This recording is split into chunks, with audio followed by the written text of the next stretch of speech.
he would have done, the battles he would have fought on behalf of the masses of this country, the several articles he would have written, challenging the just decisions of government of the day, and condemning the tragedy to which the masses today are being subjected to.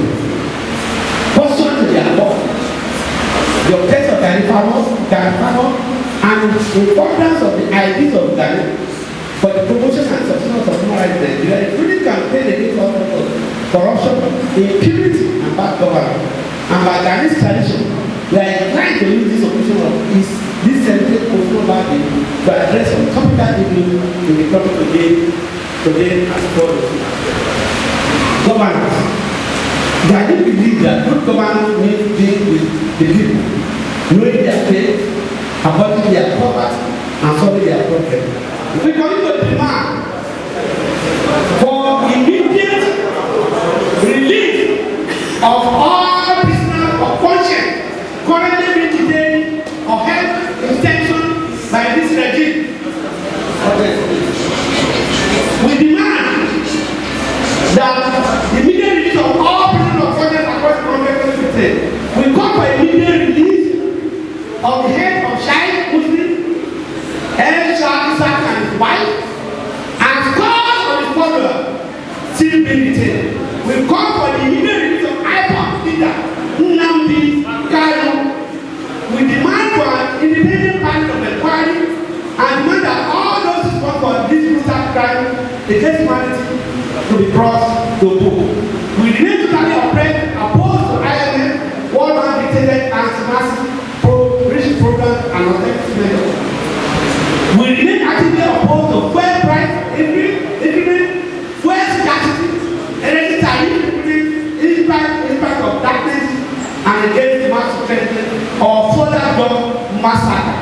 We call for the reversal in the height of energy tariff and the privatization of PSCL for the probing of the corrupt privatization process in PSCL. We demand that no elected officer, that is the policy of the National Congress Party, no elected officer must earn more than the average professional wage of the Nigerian civil service, and not more than 4 times the minimum wage in the country. One cannot be working while the home is stopping the money. There is a story for all.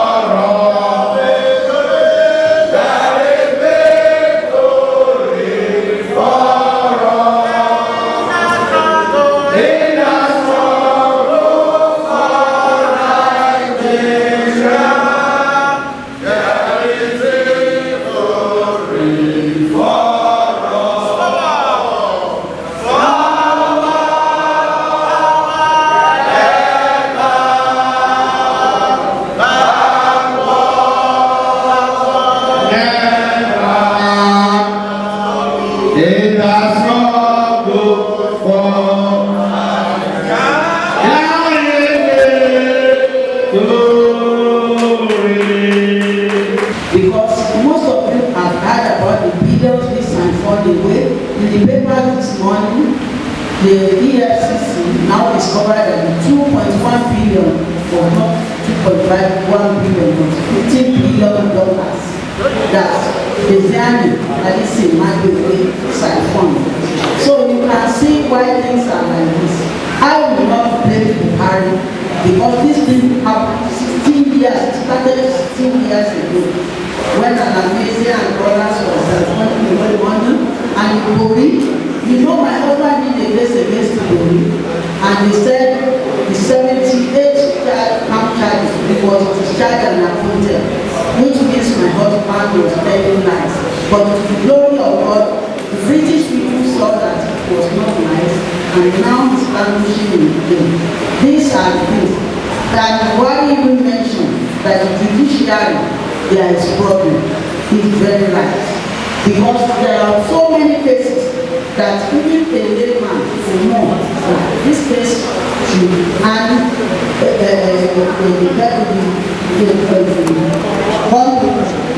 prisoner and will be free the person. Under that circumstance, there was nothing you could do. Look at the Sukia episode.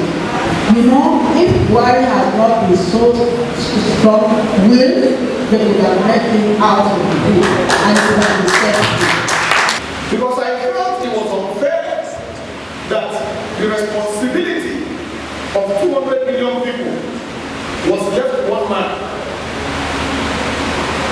to pursue, while all of us slept and said, Gani Fawehinmi, Gani will do this, Gani will do this, and we were sleeping. We didn't rise up to contribute to the struggle. So since 1988, I thank God that I met him, and that was a turning point in my life, because whatever I am today, it was that inspiration of 1988. If you want to see the level of gift that God gave Chief Gani Fawehinmi, in 1994, when he founded the National Conscience Party, the motto was abolition of poverty. 1994. It took the whole world, 24 years to see the vision that Gani saw in 1994, because the whole world came together under the Sustainable Development Goals of 2015 to establish abolition of poverty that Gani started in 1994. I met Gani first when I was in the University of Lagos, and it was crisis that made me to come across this great man. And the speech he made to us on that day made me to say I must contest for leadership of the union. And I became a leader in the University of Lagos. Another thing that struck me really was June 12, 1994 struggle. By then I was the deputy president of NUPEC. NUPEC, that is National Union of Petroleum and Natural Gas, senior staff, junior staff then, but later I became the senior staff chairman Oliver. There was a day that we were all contemplating, that we have fought, we have done all we could, but it's unfortunate that Nigeria remained complacent. We took that decision that we are going to reverse and we are going to go back, because we have held Nigeria to ransom and the whole nation has been crawling. But we expected people to come out and to assist NUPEC, to assist government from the military then. Why did we take that decision that day? Our office was at the Minatu Street then. We only saw them because the struggle was almost everywhere, the crisis was on. Women came and they were demonstrating, and they were calling on NUPEC. They said we have to call off our strike because their children are dying. And they have no kerosene to cook for their children. And as we were contemplating that the elders come, myself, Chief Odekokori, Chief Akilaja, which now in the House of Representatives, while the Kojo Adamene was my president there, and one other comrade, Chief Gani Fawehinmi just came in. He came in company of Fashion and the OPC leader, and Chief Oshoba.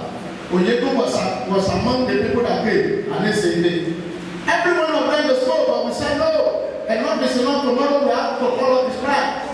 But when Chief Gani Fawehinmi spoke, we do not need anybody again to convince us that we have to continue the struggle.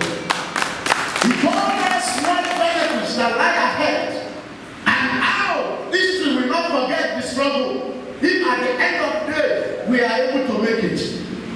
Gani was a lion that can confront anybody. Most of the people that call themselves activists today, we all know the story. I don't need to be telling you. During the military, Gani stood before the military. This time I was talking about during Abacha regime, and you all knew what Abacha stood for. Gani stood, Gani brought his back to say, we should travel to Benin, and we are going to Benin. I don't think that the man told Mama before on that thing. Because them and them we decided we must go and address all the tanker drivers in Warri who were trying to go back there.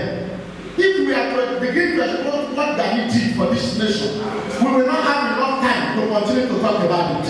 But it's unfortunate that we are still where we are today. Comrades, who are the people that are in the National Assembly today?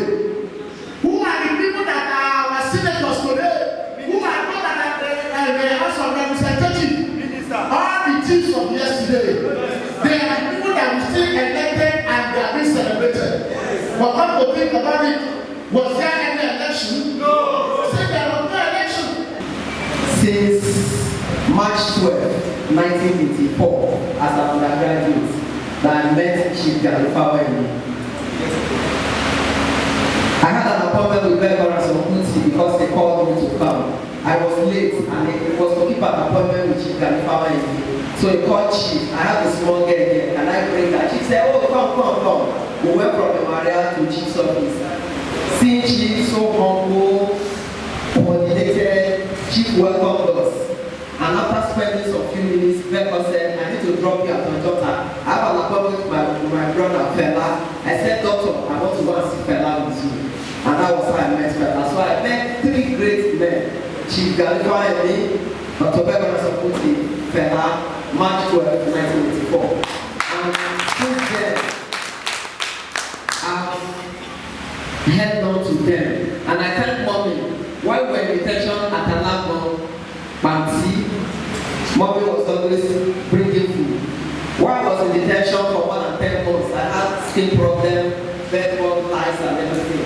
It was Chief Gani Fawehinmi that helped in taking me to the hospital and ensure that the offer that I got went to today, we are remembering, celebrating 78th posthumous birthday of a great defender, one of the most principled and priceless defender of democracy and rule of law in Nigeria. He was so quintessentially selfless, dedicated, committed, dogged, and he was always for respect for rights and rule of law. As we remember him today, I want to reiterate some of the things that we have had here today.